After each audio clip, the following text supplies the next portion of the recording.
Hey, everybody. Anthony here. I just wanted to give you a quick heads up. This is a recut of the Kang episode that we released the other day.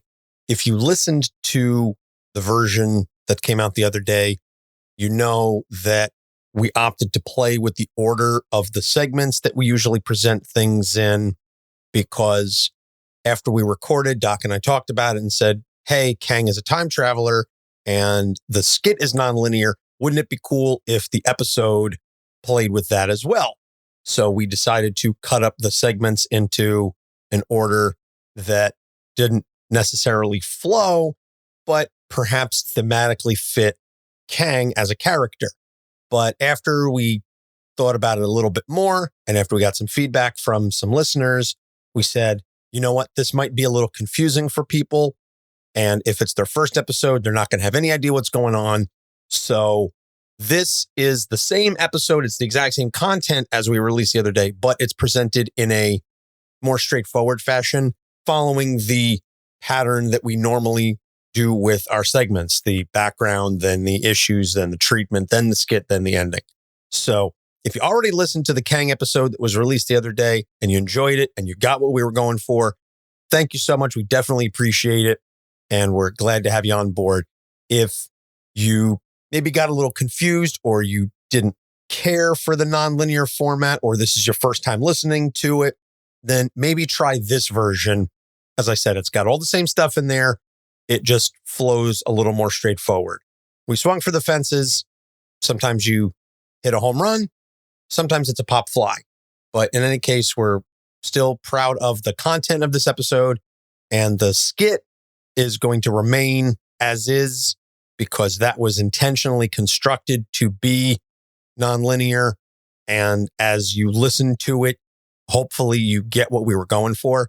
So in any case, without any further ado, sit back and enjoy the linear cut of the episode on Kang the Conqueror.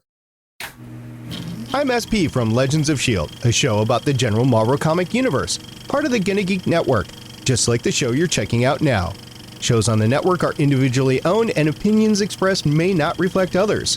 Find other hilarious and fun geeky shows at GonnaGeekNetwork.com. Capes on the Couch podcast is for entertainment purposes only. Dr. Issues is a psychiatrist, but he is not your psychiatrist and does not have knowledge of your individual situation. For any personal mental health concerns, please consult your own healthcare providers. For medical emergencies, please call 911 or the designated number in your area immediately. Remember that you are not alone and help is out there.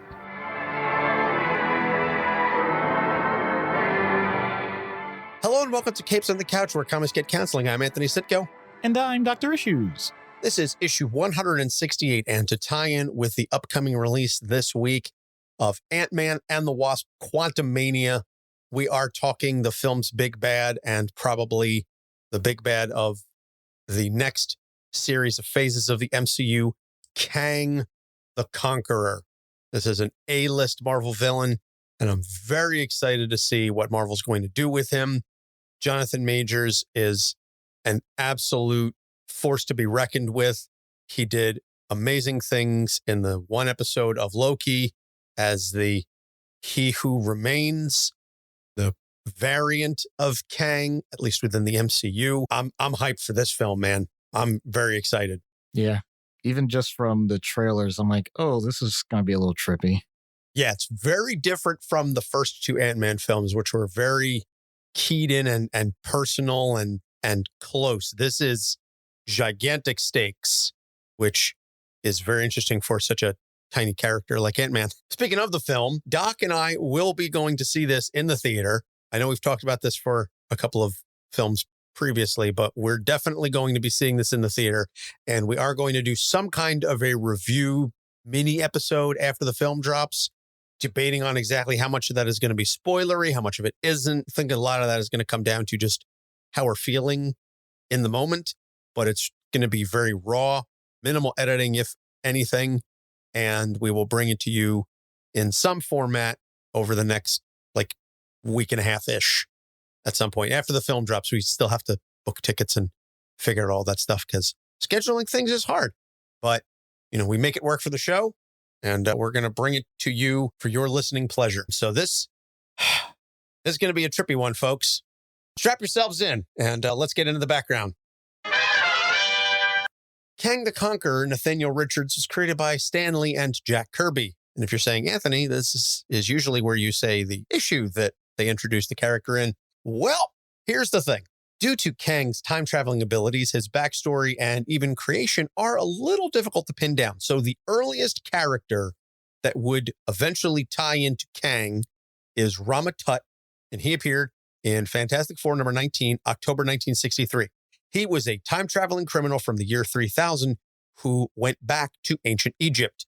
In September 1964, in Avengers number 8, Rama-Tut reveals he traveled to the year 4000 and is known as Kang the Conqueror. And this is the first time in which we learn of the name Kang the Conqueror.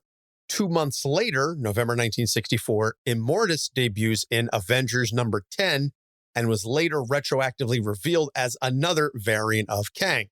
A couple years later, another variant appears, the Scarlet Centurion, debuting in Avengers Annual number 2, September 1968. Then, many years later, a heroic version was introduced in Young Avengers number 1, February of 2005, and this is the debut of Iron Lad. So it is later revealed that Kang is actually Nathaniel Richards, a descendant of Reed Richards' father. Reed Richards' father, Nathaniel, was a time-traveling scientist who traveled forward to the 31st century and brought peace to a war-ravaged Earth. It was here that he had a child named Nathaniel. So Nathaniel Jr., I guess for lack of a better term, just to differentiate, Nathaniel Jr. grew up bored of the simple peace in the utopia in which he lived. And when he was 16, he stole a time machine, traveled back to Egypt, and became Rama-Tut. He then traveled to the quote-unquote present, where he met Dr. Doom and became inspired by him. There was some discussion at the time as to whether or not he was an ancestor of Doom, a descendant of Doom. We're really kind of playing with timelines here and forwards and backwards and past, present, future, kind of all blend together. To borrow a phrase from a franchise I've never actually watched, it's all one big, messy, timey-wimey ball. And I know I upset a ton of Whovians that listen to the show. I'm sorry. I never got into it. Oh, no, you didn't piss me off. Don't worry. I'm cool. Fair enough, and I appreciate that. So attempting to travel to his home timeline, he passed it by 1,000 years, and upon learning that he can easily take over the war-torn planet, he decides to go back to when Earth was fruitful so he can make it more worthwhile. And this plays into Kang, as we'll get into a bit in the issues. Kang doesn't like things easy. He likes the sport of it. So he often shows up as a foe of the Avengers, but sometimes he also battles the Fantastic Four as it relates to Reed, his half-brother, ancestor. Who the heck knows? There's some confusing stuff here with Kang. So major storylines. Celestial Madonna, where he's searching for a woman who was apparently destined to carry a powerful child. He believes it is Mantis, but he's thwarted by alternate versions of himself. This is where we learn that Immortus and Rama-Tut are also Kang, but after Kang overloads his armor, he destroys himself, deleting Immortus and Rama-Tut from existence as well. And as you can well imagine, this doesn't stick for very long. Hashtag because comics. Council of Kangs, 3 variants create a triumvirate to eliminate all other versions, but Ravonna, Kang's lover, who we see in the Loki series in a different version, she tricks one of them into death before Immortus is destroyed by Prime Kang, the only one who remains. Spoiler alert, that doesn't stick either. Hashtag because comics. Avengers Forever. Kang rejects Immortus because he doesn't like the fact that Immortus ultimately ends up allying with the Timekeepers. And he's like, you're a sellout. I don't want to become you. So I'm going to ally with the Avengers because that's better. This also involves keeping Rick Jones alive and brings in Avengers from other timelines. It's a wonky story, but it actually is kind of kick-ass and cool as long as you don't hate Rick Jones. And I know that there is a not small portion of Marvel fandom that really doesn't like everyone's sidekick, but if you like Rick Jones, this might be a story for you. Kang Dynasty, my personal favorite. Kang, along with his son Marcus, who's operating as Scarlet Centurion, he takes over the Earth in order to save it from a horrific future because that's how villains operate. Doom does that all the time. Oh, everything is going to go to hell unless you follow me. typically Doom is actually correct. And in this case, Kang, at least in some respects, thinks he's right. He does conquer the world. He wins, but he gets defeated by the Avengers with help from a traitor's clone of Marcus, who is infatuated with Carol Danvers, not unlike another version of Marcus, who gets into some really creepy stuff. And I'm not going to touch that storyline. Thank you. I was going to say, let's really not. We got too much to do. Yeah, but this is one of many traitorous clones of Marcus who Kang then kills because he said, I could deal with you if you just wanted to take over for me. But the fact that you were a traitor, no, I can't hang with that. So he ends up executing his own son, one of however many clones at this point. It's shown that he's one of like a series of bodies because, of course, he is. Hashtag because comics. And in an roundabout way, we did touch on the Young Avengers and Iron Lad earlier. He's kind of responsible for the creation of the Young Avengers. So 16-year-old Nate Richards, young Kang before he becomes Kang, is rescued by Kang, the future version of himself. And he's shown his future growth into the despot because he goes, don't worry about these bullies because this is what you're going to become. This backfires because this horrifies the 16-year-old who says, I don't want to be anything like you. He uses time travel technology and transports himself to the past where he arrives. This is right after Avengers disassembled. And he's like, where are the Avengers? You're supposed to be the ones to stop Kang. He downloads the Vision's operating system into his armor, and this amalgamation, calling himself Iron Lad, assembles a new team of younger heroes to prevent Kang from rising up in the first place. And this is where Cassie Lang is Stature, and this is where we meet Billy and Tommy, Wiccan and Hulking, and Kate Bishop. Sorry, just every time I say Kate Bishop, I always think of the Hawkeye series. Anyway, Young Avengers, great series. Totally should check it out. We've covered a couple of the Young Avengers and a handful of the adjacent characters. So that is also a great story. But again, 16-year-old brought into the future by his future version, goes back in time, says, I'm not going to be anything like you, and creates a whole different version because, this totally makes sense. Hashtag because comics. Yeah. Literally any one of those we could have used the hashtag because comics, but we used them on all of them because they're all entirely applicable because this is Kang and this is how it is. Trust me, folks, there was a lot we left out of this episode in terms of background, mostly because we had to make room for the skit. Spoiler alert. Let's get down to the issues. So the first one is hedonic adaptation and the Diderot effect. And I'm just going to hand things over to Doc because I understand some of these words. I recognize some of these words as English. Was that Lisa Simpson line? I recognize these words as English, but I have no idea what any of this means. Okay, so we've discussed hedonism before.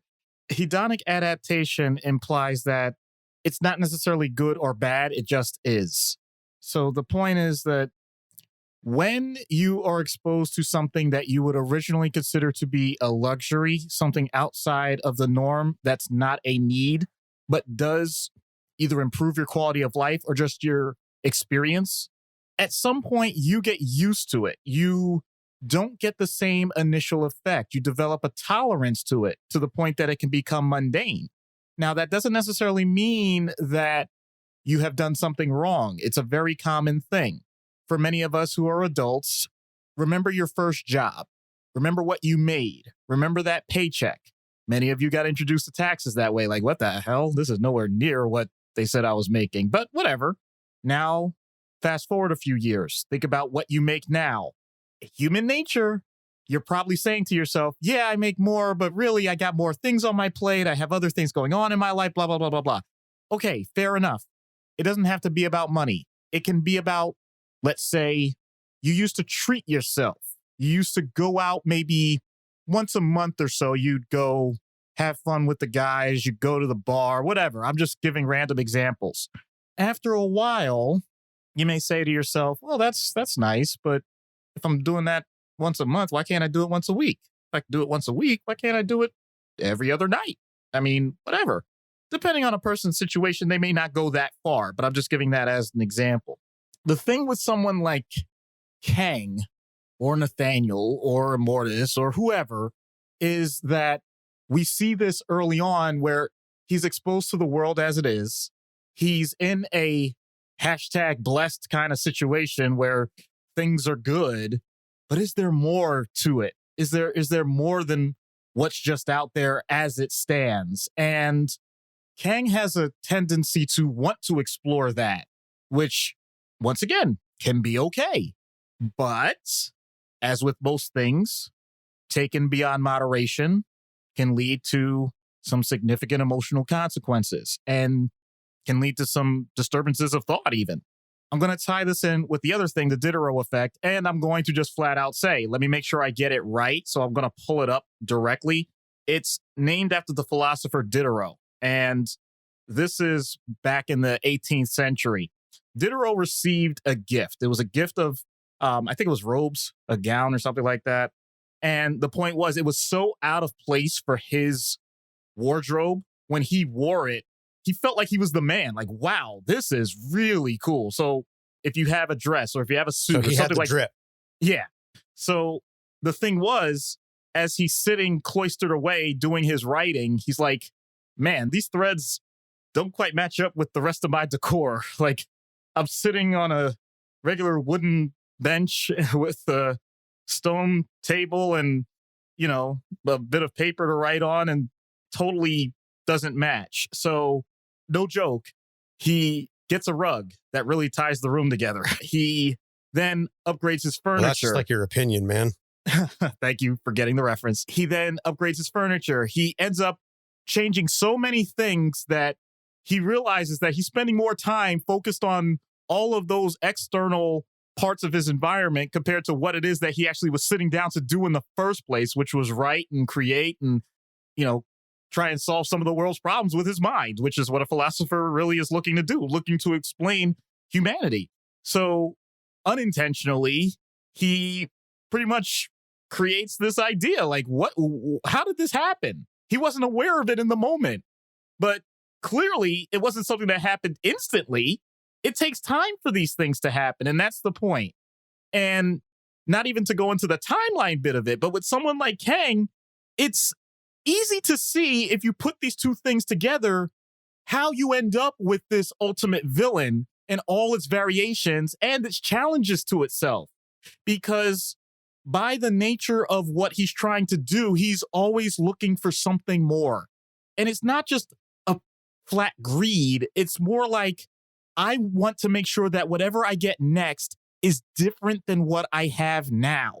Not just more of it, but like better in whatever way. And it's kind of hard to do that over and over and over again.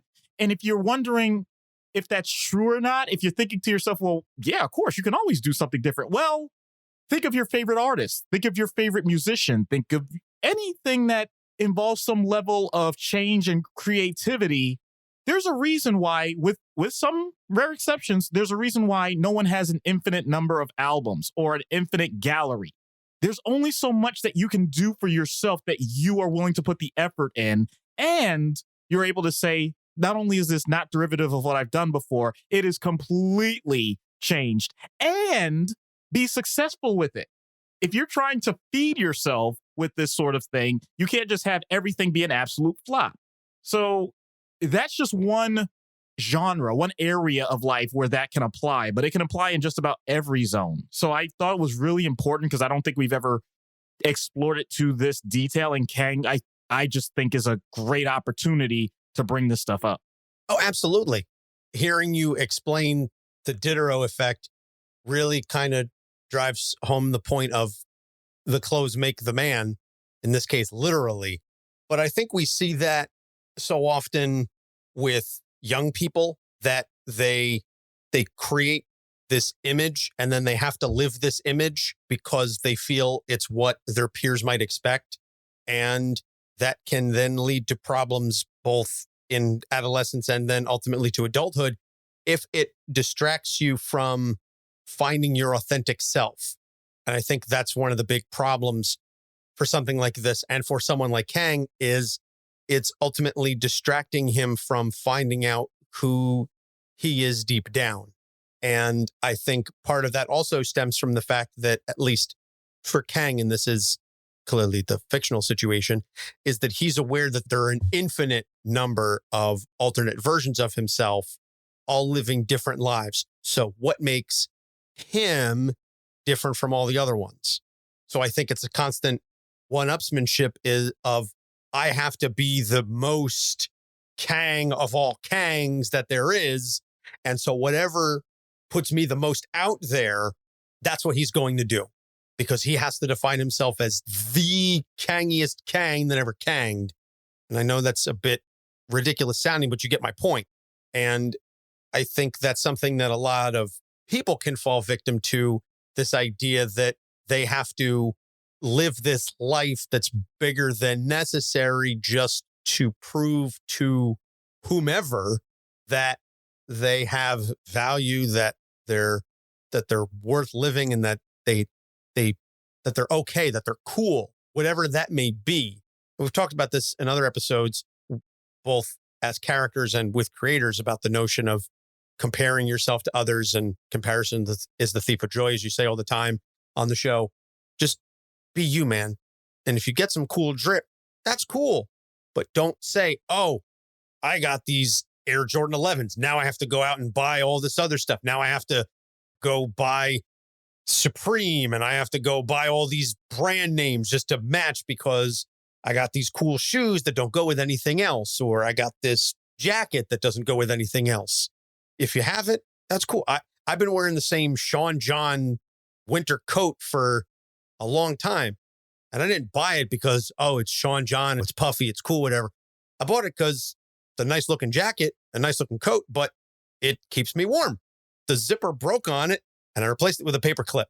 And it's been a paper clip zipper for, I don't know, 8 years at this point. I don't care. Somebody sees it and they're going to go, why the hell wouldn't you get that place? You ruined the Sean John. Who cares, man? Keeps me warm. It works. And I'm not going to go around and say, okay, well, now I got the Sean John coat. Now I have to get Rock Tims with it, or I have to do this or that, whatever. Well, I'll date myself. And Doc will laugh at this, I got to go out and get some FUBUs. Like, no, that's. My God.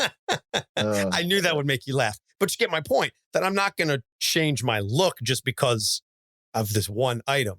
Yes, sir. And I'm not going to change who I am to fit this image that was presented to me, or that I think I need to be for reasons that don't ultimately matter. So those are all lessons for everybody. Just do you. If you want to be a sneakerhead, that's cool.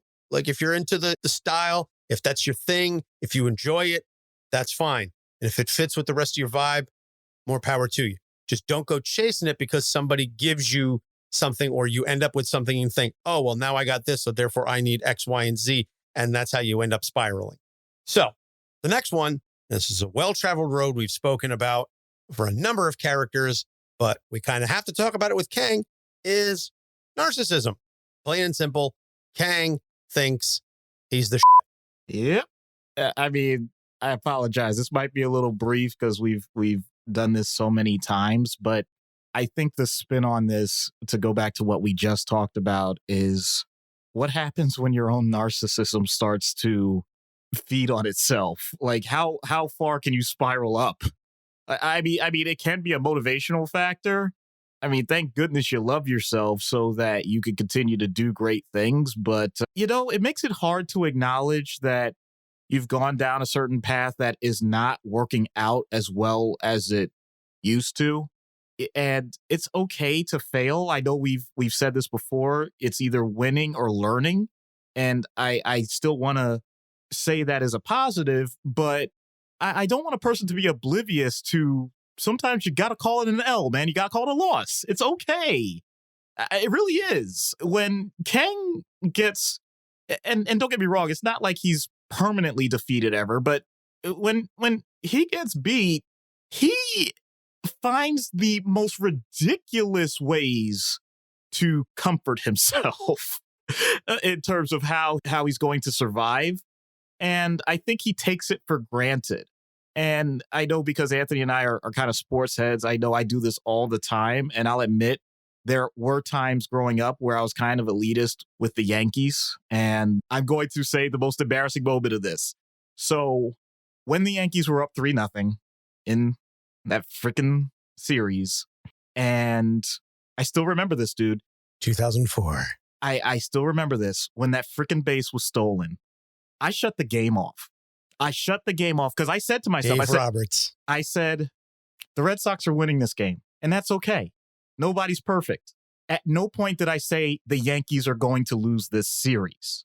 And I still remember the most, and I'll say it, pardon the language, guys, the most asshole thing I think I've done in my life, because Anthony had to remind me as the Red Sox were winning, and this was on flip phones. He texted me the results of the game, and I remember saying, for you, this is one of the most significant moments in Red Sox history. For me, it's Wednesday night. Boy, did I feel bad later on. I ate so much crow. Yes, you did, Bison. So I'm giving that just as a lighthearted example. And I know people have gone through some really hard times with things that didn't go their way and all of that. And at the end, they think of their hubris. My point is not to say that if you have a high sense of self-worth, you're going to get pulled down at some point. That's not what I'm getting at. What I'm getting at is there is so much randomness in the world and so many things that you don't control that if you think you have total control of those things, then your glass house is going to get shattered. That's what I'm saying. Don't start applying your positive virtues, values, and hard work to absolutely every part of what's going on in reality, because that is not going to stand the test of time. Kang is learning that over and over and over again, and it just doesn't seem to stick. So that's going to be my play on narcissism this time. All right.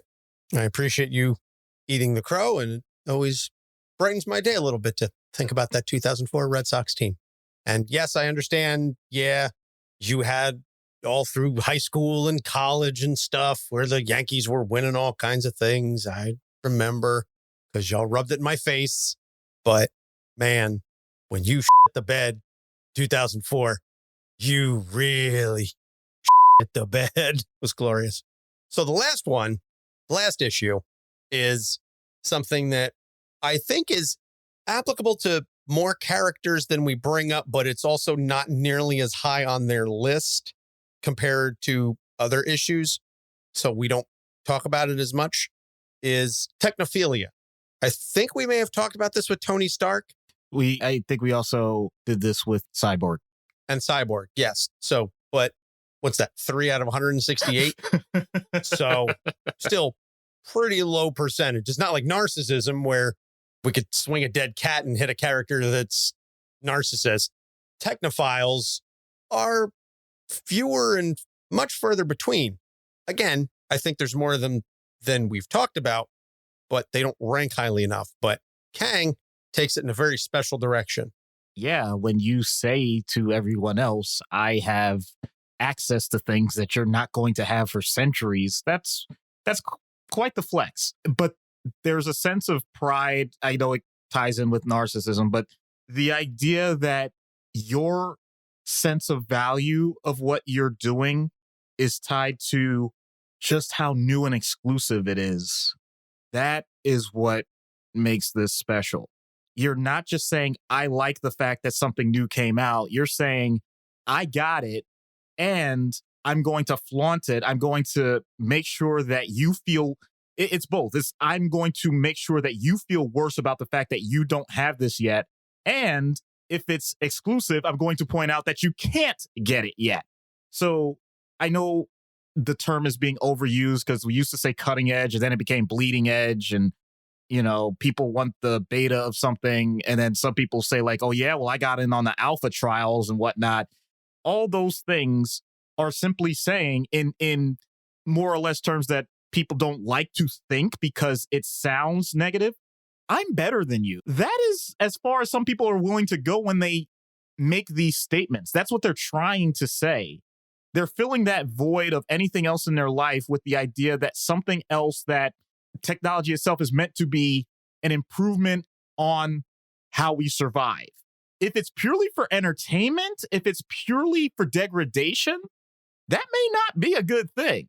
There are examples of how technologies have been used in the negative. But when I say technophilia, I mean the whole point is consequences be darned. Let's just keep pushing. Let's just keep going forward. Let's move fast and break things. Uh-oh, I think I might have just caught the ire of some people. Anyway, the point is that it's at the expense of rationality. It's at the expense of someone actually taking their time. And I'm just full of all these quips right now and quotes. Sorry, you're worried so much about whether or not you could that you forget to think about if you should. So Kang definitely goes out there, and I'm pretty sure that if we were to create the analog for what we're doing, he probably has, Google Glass on his face in a version that, yeah, they haven't quite released yet. And don't worry about it. I'm sure it's going to come out, but I don't know if you can afford it. And yeah, but that's okay because, I'm also making sure that when I give the feedback about it, that I'm going to have a version that isn't even considered a part of the regular line of it. You notice how all these things tie into the other issues, by the way, because that's how well Kang is constructed. I'm not saying that as a joke. I mean, the character himself, that's why he's such a A-lister. It's fascinating how people will take the unknown and automatically apply more weight and think that it's an improvement over something that has been time tested and has allowed for survival. Just because something is new doesn't mean that it's automatically an improvement. I'm not saying the opposite. I'm not saying that you need to be a Luddite. I'm just saying be careful. That's really all I'm getting at. Yeah, it's conspicuous consumption with technology, which again ties into the first issues that we were just talking about with the whole, oh, I have this and you don't. Yeah, I know people like this with technology, realistically, that aren't necessarily as overt with it, but it's definitely oh, I got this thing. We're just talking about folks that like to floss and flash with the clothes. Some people like to flex with the tech. It's like, oh, I got this. I have this giant projection 4K screen, and I have the Atmos, and I have the this and the that, and I have the newest tech, and I have the latest gaming system, and I have my gaming rig, and my PC is water cooled and this and that. And I've got all. Kang takes that to the nth degree. And once again, this really isn't, it's not relevant. I'm just having fun. We do entertainment anyway. I love the fact, though, that also means that you have some people that are still dusting off their Betamax while they're listening to their 8-track and, trying to transfer it over to their mini disc that they can use to create a separate audio file for their Nintendo VR. There are so many dead ends in technology that I always find it amazing when people are willing to take those leaps. And I appreciate it. We need those people to do that. My point is, be conscious of it, be mindful of it, and for crying out loud, don't make it about the status itself and don't denigrate people about it. That's all I'm saying. And I know we've said this many times. You usually say it rather than me, but I'll say it this time. I think a lot of this just comes down to don't be an asshole. I thought you were going to say don't yuck someone else's yum, but yeah, don't be an asshole. Wheaton's Law, don't be a dick. Straightforward. It's cool to like stuff. It's not cool to rip other people because they don't like the thing that you like, or worse yet, they like what you like, but they don't like it for the same reason, or they don't like it the way that you like it. That's what it comes down to. It's okay to like stuff as long as it's legal, because I know, yeah, and ethical. I know people who have gone to jail for being into things that are not cool and certainly illegal and unethical, but like stuff that you like. But if other people don't, that's cool. I just got into Twitter with somebody yesterday or the day before when we're recording this. And I was like, oh, they made a comment about Hal Jordan and Parallax. And they're like, oh, I don't give me that Parallax as an entity crap and yada. And I was like, you don't like Rebirth and Jeff Johns? And I was like, oh, I thought, Rebirth was a great story. And I said, my biggest complaint about Twilight was that it gave us the dud that is Kyle Rayner. And they responded with, Kyle is my favorite Lantern and I despise Jeff Johns. So I said, well, that's the beauty of fandom, is everybody likes their own thing. But they responded with like a swing and a miss gif.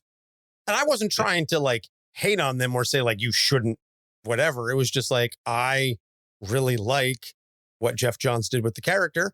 And I understand Emerald Twilight as a storyline.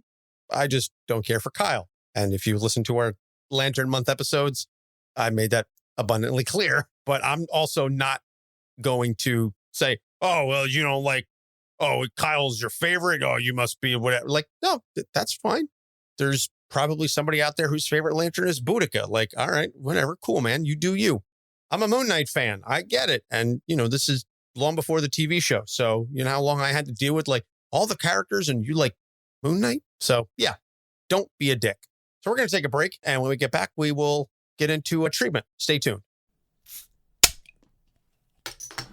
Well, hello there. I'm Brian Wayne, host of the Cheers to Comics podcast, and I'm here to bring you the ultimate comic book podcast for readers and lovers and collectors of all levels. Whether you're trying to get caught up on last week's books or you're just looking to check out the latest interview with the latest creator, this is the podcast for you. So, if you're looking for a comic book show that doesn't stray away from the topic and you're looking to get an insight from a true fan and lover of this industry, then tune into the Cheers to Comics podcast 3 times a week as I, Brian Wayne, raise a glass to this wonderful, wonderful industry that is comics. Cheers. Adventures in Aurelia, a D&D podcast with new players to learn alongside. Adventures in Aurelia, a D&D podcast where everyone has a good time. Adventures in Aurelia, a D&D podcast that is casual and inclusive. Adventures in Aurelia, a D&D podcast with lots of lore and creativity. Adventures in Aurelia, a podcast where 5 friends sit around the table and record themselves playing Dungeons and Dragons. Find us at adventuresinaurelia.com. That's ERYLIA. I'm Megan Fitzmartin, and you're listening to Capes on the Couch, where comics get counseling. And we're back. So, treatment.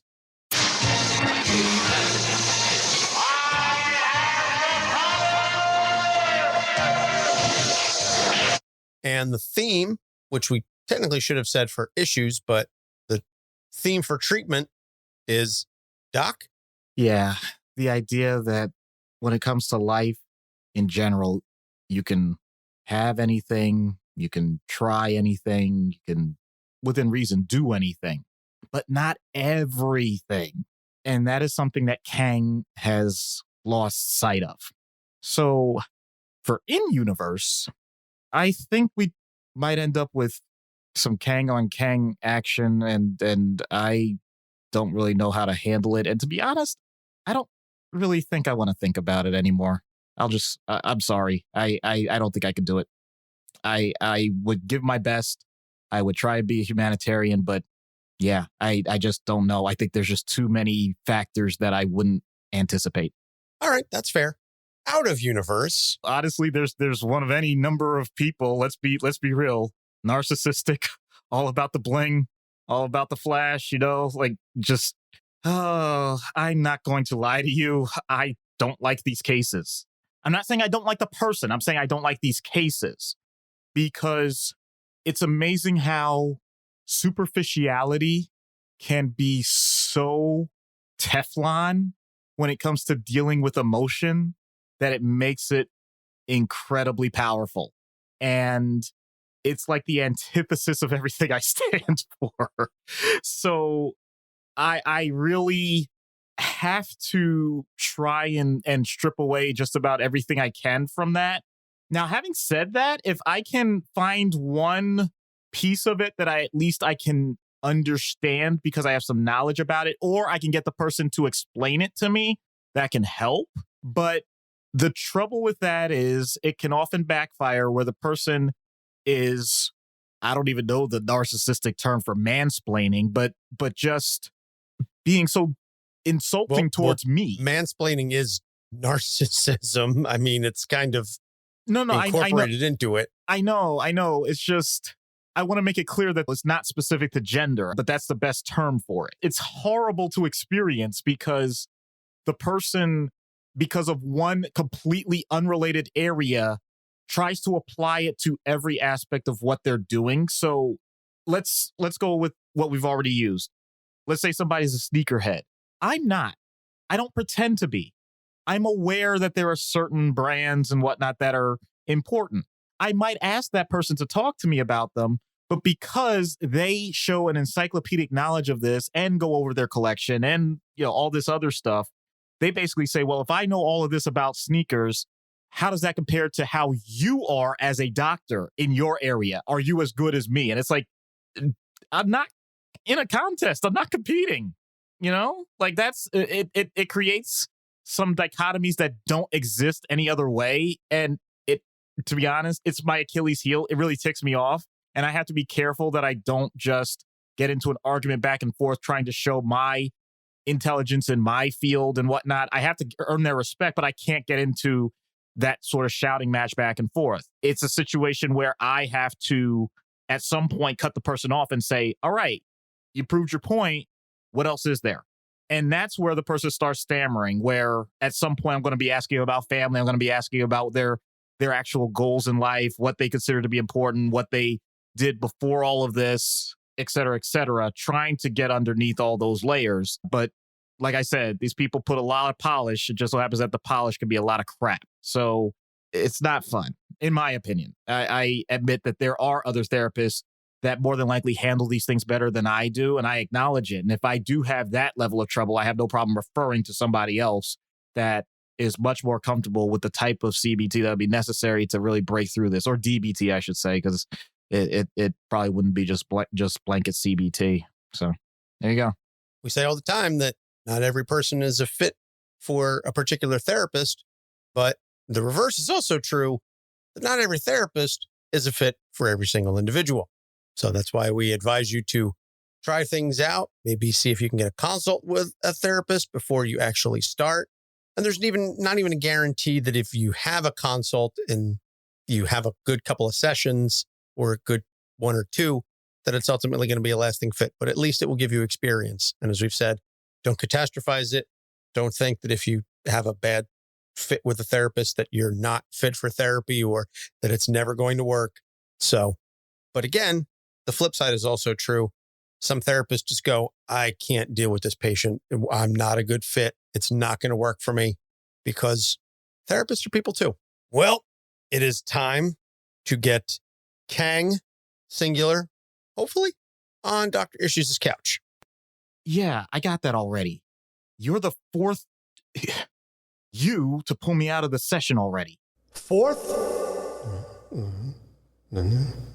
That means there's still time then. Again, we have nothing but time. Not true at all. Listen to me. As soon as we return, you must kill Kang. Second verse, same as the first. Like the other guy, I'm going to tell you that's not going to happen. You do not understand. You must do it before you are pulled from the time stream again. If you do not, the consequences to all of existence will be dire. Yeah, I get the message. Kang will destroy the entire universe. No, Dr. Issues. You will. Wait, what? It would take far too much to explain. Just know that they're on to me. I must send you back now. No, wait. Come here and just talk to me. Have we not been conversing this entire time? Which one was it? The whiny child? Or the one who was so certain of his immortality he named himself after it?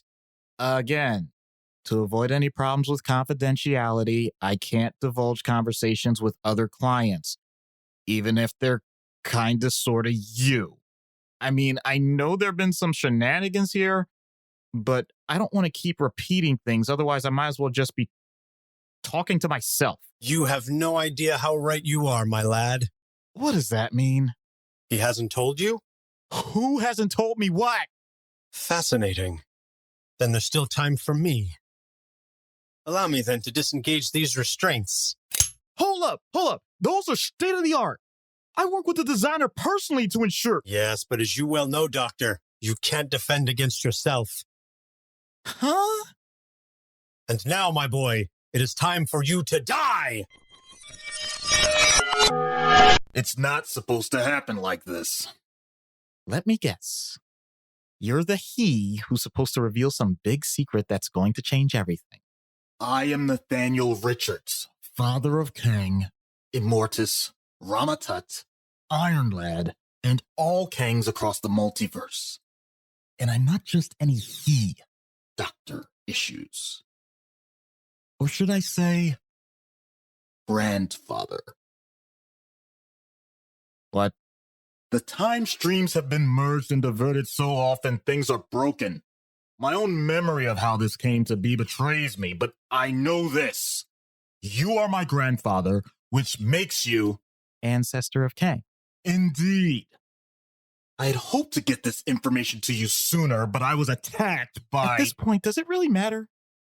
My entire life, my entire identity has been thrown into question, and I don't care how much you look or sound like me.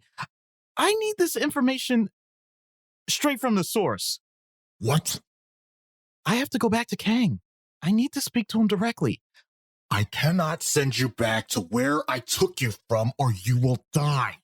And it will cause a cataclysmic chain reaction that will obliterate the very fabric of reality. Then send me back to the moment when he decides I need to die. I don't understand.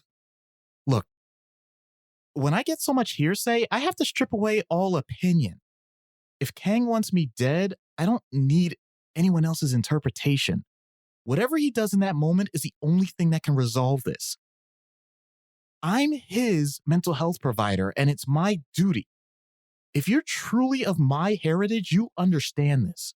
And have some faith. I admit I do not understand. But I do have faith. Just know that if this goes wrong, I cannot help you any further. I know. Then best of luck to you, grandfather. Hello, Kang. I'm Dr. Issues. For the last time. A rather foreboding introduction, Doctor. You speak as though we have met before. Tell me why. No. I may not understand, but I'm ready. No. Damn you, Nathaniel! Don't blame him. This right now is about why you feel the way you do about me. For someone who claims to have an advanced education, your understanding of things is below rudimentary. You are responsible for the creation of these other inferior variants. Ergo, I eliminate you, and they are gone. As are you. The threat of vanishing from existence has not stopped me before, and it won't now. Not when I'm so close to having all that I need. Besides, if there's no risk, there's no reward. Then why do you tell me every time? You're holding something back, I guess from yourself. I can help you confront it. Maybe no one has to die. You are willing to gamble the fate of the entirety of existence on your ability to speak? We truly are related, ancestor, and I admire your boldness. All right, I get one shot at this. Only you would know this. Take us to the moment where we can have the greatest influence. Very well. Prepare yourself, Doctor. This will be a showdown for the ages. Here we are. And here you come. Time for me. To think. Allow me then to disengage He gets all the glory. What does that make you? You clever little... Now I know where I get it from. You can't defend against yourself. You're absolutely right. Huh? What is happening? And now, my boy, it is time for you to die. No, this cannot be. Why are there two me's? Long story short, it's all a big, timey-wimey ball. And I know you get that reference. How do we end up allying with him? Don't worry about that. Just do me a favor and keep an eye on who your daughter marries in the future. What? Ooh, looks like my Kang has your Kang cornered. But he's my patient. I can't let him just do this. If you knew what I know, but I don't. And I took an oath. If you're not going to protect a person that you're responsible for, then I will. Wait! If I were a primitive, I might feel shame about ending the life of someone who looks like me. But at this point, spoken like a true primitive, alas, one shall stand and one shall fall. No! Why? You Simpleton! You have shattered the time stream! I took an oath, and the first part is do no harm. Knock. Boy, folks, that was something. When Kang is involved, time just gets way out of hand and kind of has a impact on things, especially things that happen in the past impact things in the future. And maybe in some roundabout way, things that happen in the future might impact the past. Yeah, it's one of those things where if you look at the philosophy of it, you can speak things into being, but then when things are how they were supposed to be, maybe you don't need to worry about the past so much. Oh my gosh. Yeah.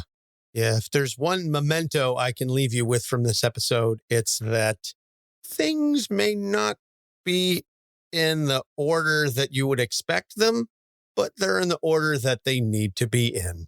So, recommended reading is Kang Dynasty.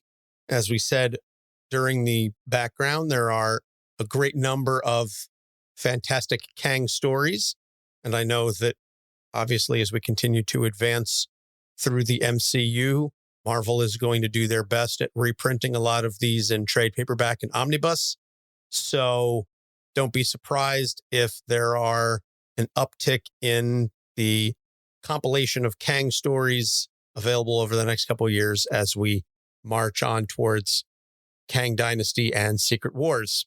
And if you don't want to wait until then, there's always Marvel Unlimited. That's how I did it. And that's certainly how you can do it. So upcoming episodes, we're going to lighten things up a little bit next week. Animal Sidekicks. It's a fun, jaunty episode, followed by Clairvoyant, a character that I knew nothing about. She's an agent of Satan, so that's fun. And then the Penguin. So look forward for my Danny DeVito impression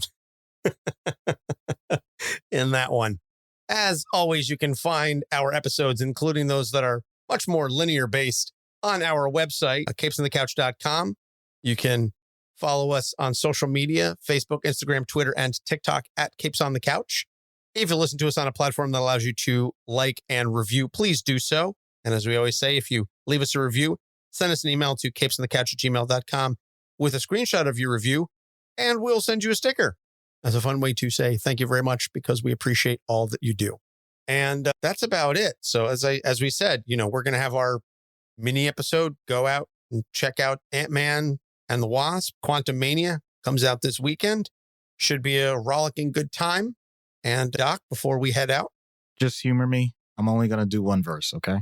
If I could save time in a bottle, the first thing that I'd like to do is to save every day till eternity passes away, just to spend them with you. Time in a Bottle is one of my favorite songs ever. I just wanted to get that little bit in there, and that's fine. It's a beautiful song. I just wanted to remind you that that's a completely separate universe. That's the Fox Marvel movies with Quicksilver and sorry, it's inextricably linked with that now. So until next time, or maybe the previous time, for Doc Issues, I'm Anthony Sitko. See you next week or in a little bit. Stay tuned. Capes on the Couch podcast is for entertainment purposes only. Dr. Issues is a psychiatrist, but he is not your psychiatrist and does not have knowledge of your individual situation. For any personal mental health concerns, please consult your own healthcare providers. For medical emergencies, please call 911 or the designated number in your area immediately. Remember that you are not alone and help is out there.